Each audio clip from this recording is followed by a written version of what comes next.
Welcome, everyone. This is the Community Jameel and afikra Conversation series for COP28. My name is Wesam Al Asali. I'm an architect and assistant professor at the School of Architecture and Design at IE University in Spain. I'm also the co-founder of my Damascus-based architecture practice, IW Lab. This episode will focus on the local knowledge of building and sustainability, a topic that it's my main focus in practice and research. We're going to focus on the Mediterranean and Pakistan. And in this session, we will look at how architecture can be a lens through which we address the challenges posed by the climate crisis. And I could not have a better company, an expert, to discuss this matter than my guest in this conversation, the Pakistani architect Yasmeen Lari. Yasmeen Lari is Pakistan's first female architect. She's also an architectural historian, heritage specialist, philanthropist, and humanitarian architect, a term that I hope we will discuss in this conversation. She's also a co-founder of Heritage Foundation of Pakistan.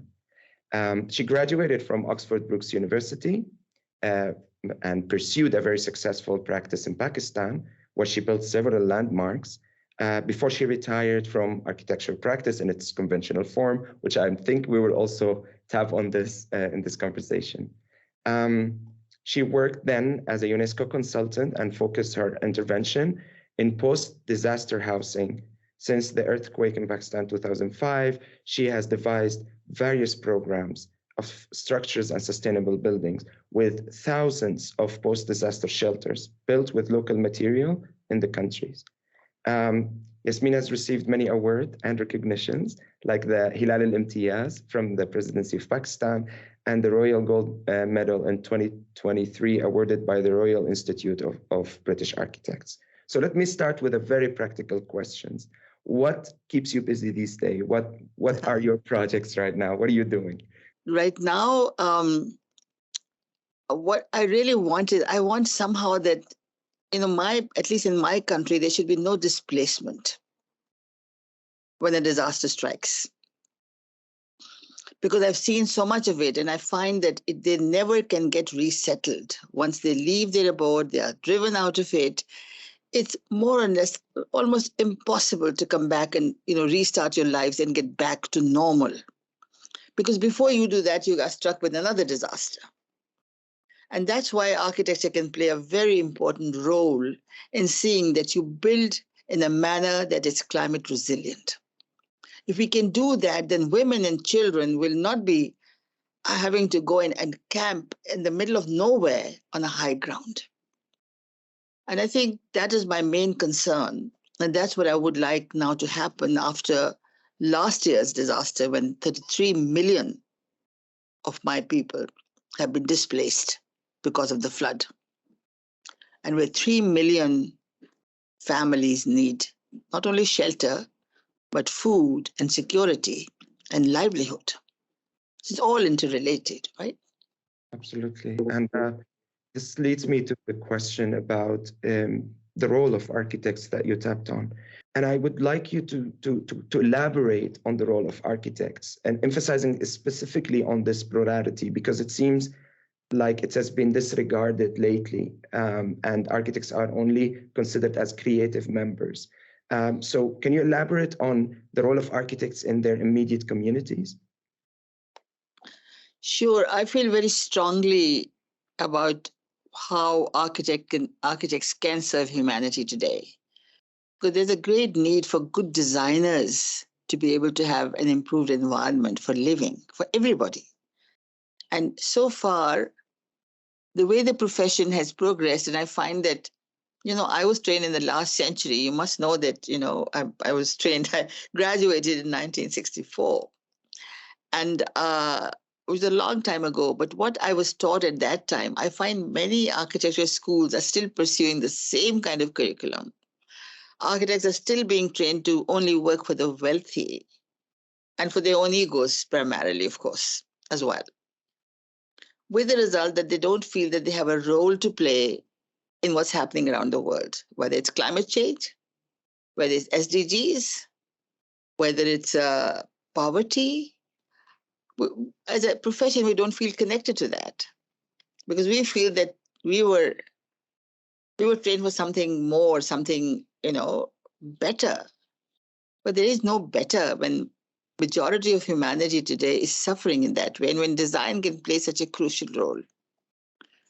So I find that today the profession must change if it wants to remain relevant in the future.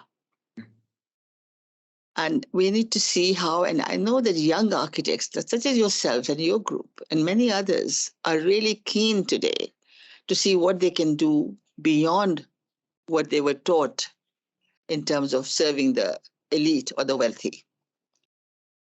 And I think that's where it is now. That's what we have to do, is how to expand these horizons, right? Yeah. Absolutely. I mean, we're discovering a very important issue that's been overlooked in the past, which is the act of architecturing, if you may, is building. And it seems that we're discovering that the act of construction really goes beyond translating designs into realities at any cost. It's not valid. This argument is somewhat not valid anymore because construction is intertwined with social and environmental impact that should be aware of. And I find your construction processes that you do in your projects, you approach construction with great seriousness, sensitivity. And what I think is a very interesting topic to expand on, you have a keen interest in listening to the people who build and inhabit your project before you build them. So how do you approach building? What are the key points that the architect should consider when contemplating construction?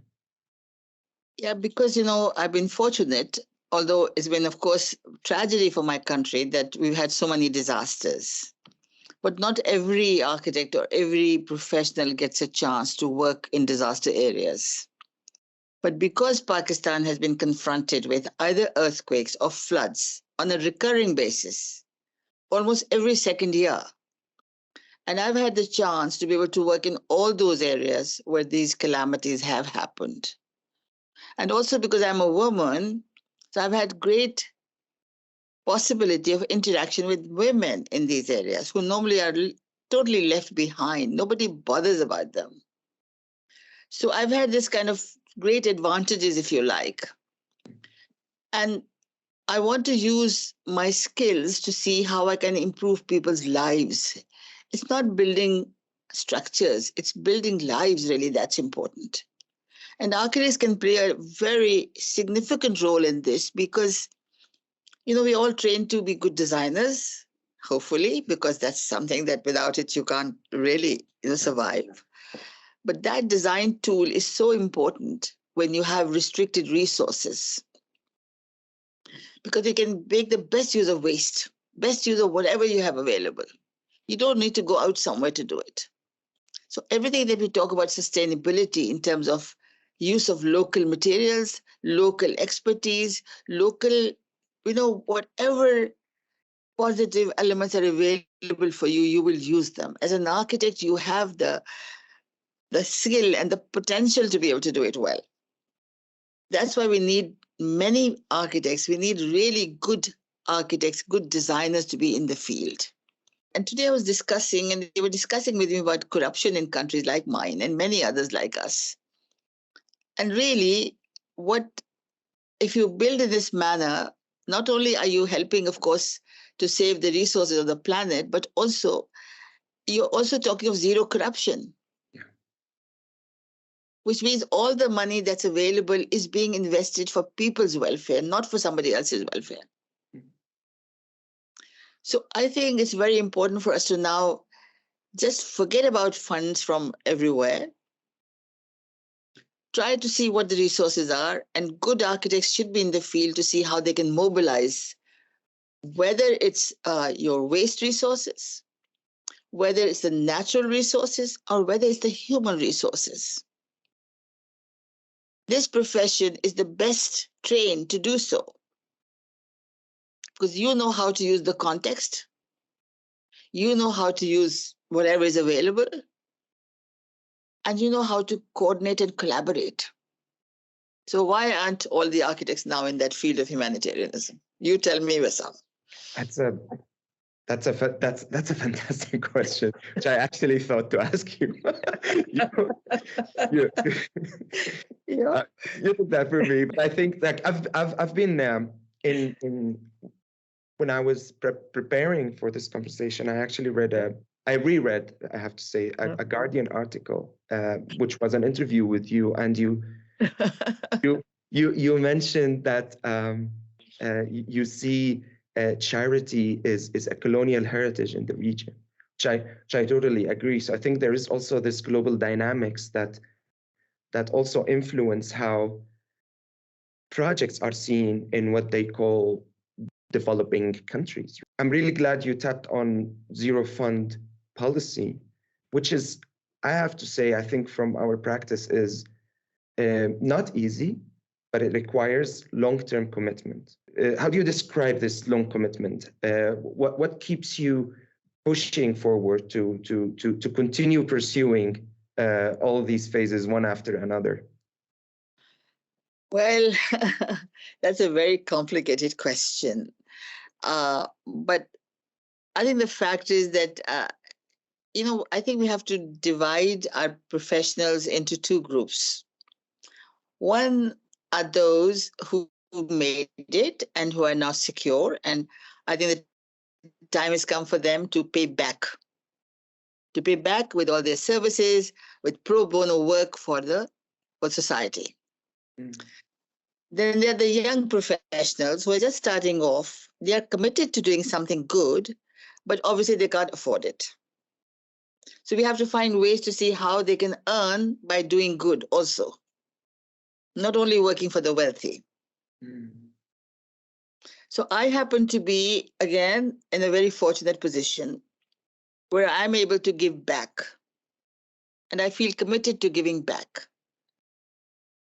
Because as long as I was in my ivory tower as a practicing architect and earning, I didn't feel the need to help others. But once I decided to abdicate from that particular way of doing things, I learned about injustices that I never knew existed before. Once you get to know about those injustices and about things that are wrong in society, you can't turn a blind eye and say, well, it's got nothing to do with me. Of course, it's got something to do with you. You've got to do whatever you can to make it right. Whether you can, you do it, or are able to or not, I don't know, but you've got to give your best try. So that's all that I'm trying to do. I've got a target of rehabilitating 1 million households by end of next year. But even at that rate, it'll be 6 years before all the 3 million can be housed or can start living properly. So our effort today, and my team that's very dedicated, our effort is today to do that. And what I found was that once I began on my zero donor model, which we started off in April of this year, that it was so much easier because we were imparting knowledge to those who just wanted to know how to do it. They didn't have any money. They didn't have anything. They have no resources. They have only maybe 1 meal a day, if that's possible. But because we have trained some of those people who had actually been in the same state a few months ago, they'd gone through the same adversity. Those teams are going and helping others to rise above all that. What's the role of research on your work? Well, again, I've been very fortunate somehow because I was brought up at a time when we were still very much influenced by the colonial ways of colonial culture and everything to do with the ruling classes. And so I went to study, and again, in the UK, at Oxford Brookes University, and I had no idea about my own culture. So when I came back, I had to relearn about myself and my own culture, where I understood that there were so many very important lessons that I had not known, or I didn't know the strength of our own culture. And that opened my eyes to so many things. And similarly, when we talk about construction and building, there are, of course, so many different traditions that have been there, but also in terms of old towns, the medieval towns that we all have. And there's so much to learn from them for our today's, if you want to make sustainable urban design, or if you want to do ecological design, well, that's where you have to look at our old these settlements, these beautiful towns that were built. And so I think always traditional, and because I worked so much with the heritage conservation, I just learned to look at all those carefully. And somehow vernacular architecture had always fascinated me. So I'd been doing those studies, like the wind catchers of Tata, this old town with the, beautiful,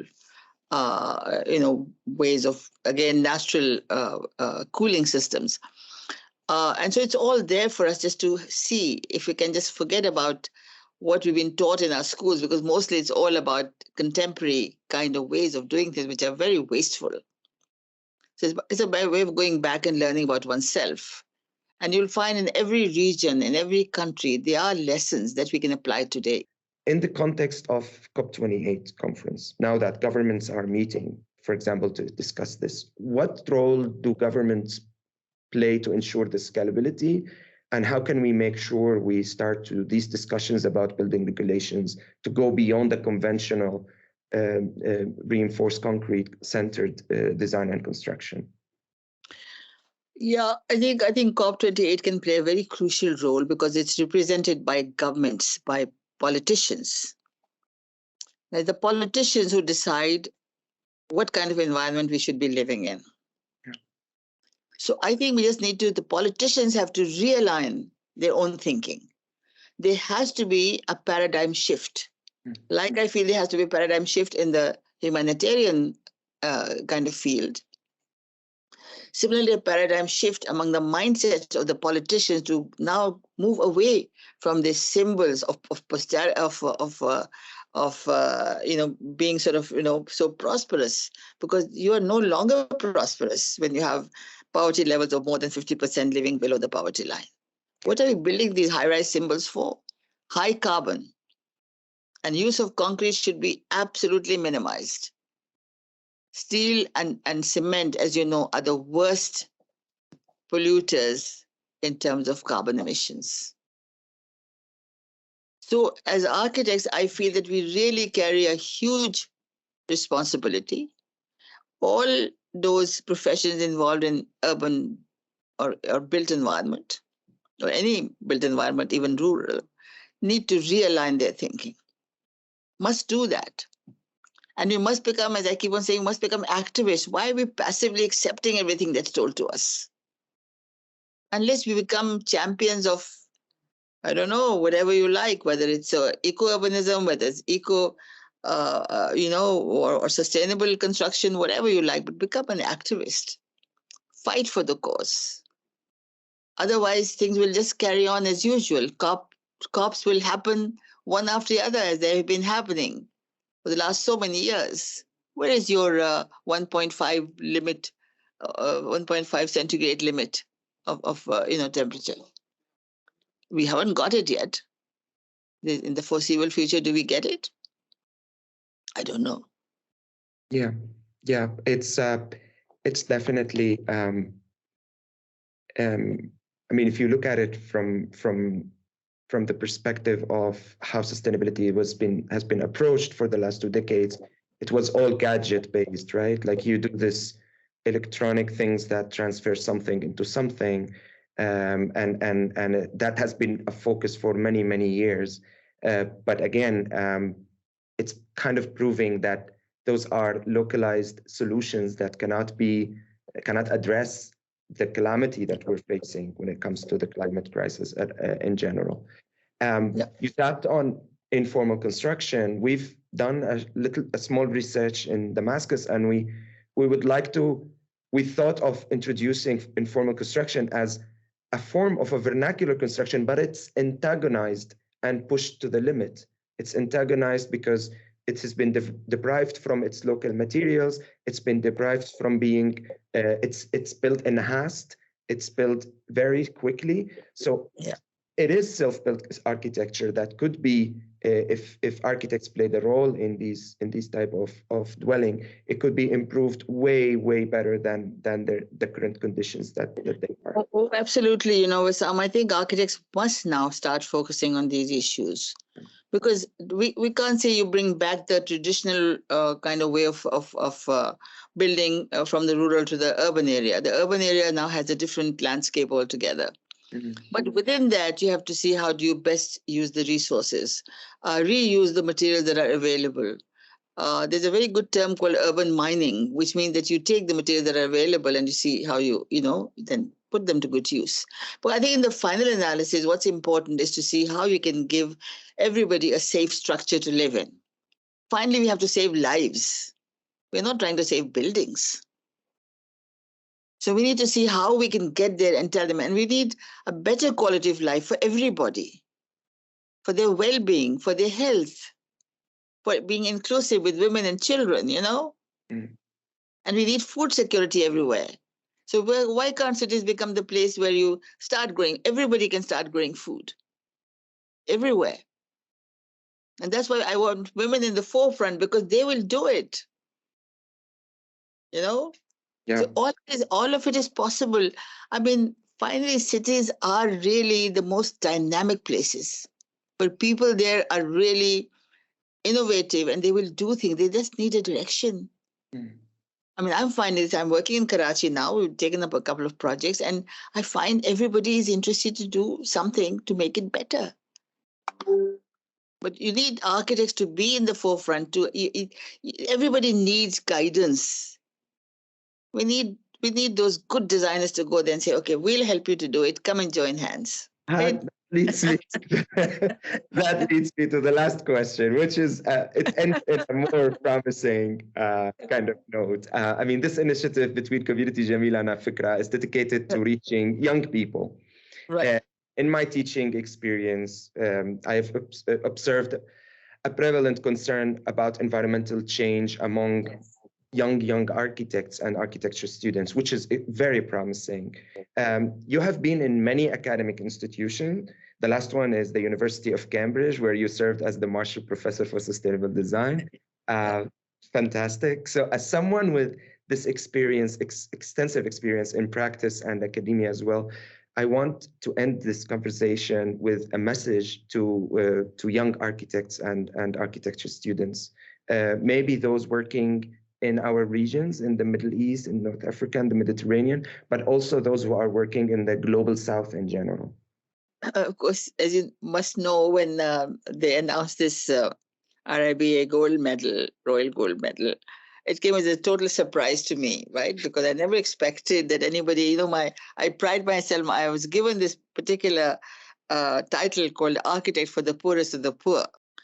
I got so many messages of empathy, of real kind of, feelings for something that I'm doing from young architects that I cannot begin to tell you, from all classes of society, from professors down to everybody. But what was most touching were these messages of pride, that they thought it was a good thing that I got this. And I was just really surprised how I can help them to be able to achieve their goal. And that's what I would like them to do, is to never lose sight of the good they can do to humanity, because they are the ones who will change the world. So go ahead and do it. Excellent. That's fantastic, Yasmeen. It's been really a pleasure and an honor to have this conversation with you. And hopefully this will lead to many more conversations. Thank you so much. Thank you so much. And thank you. That was great. Thank you so much. Thank you. And thank you everyone for watching.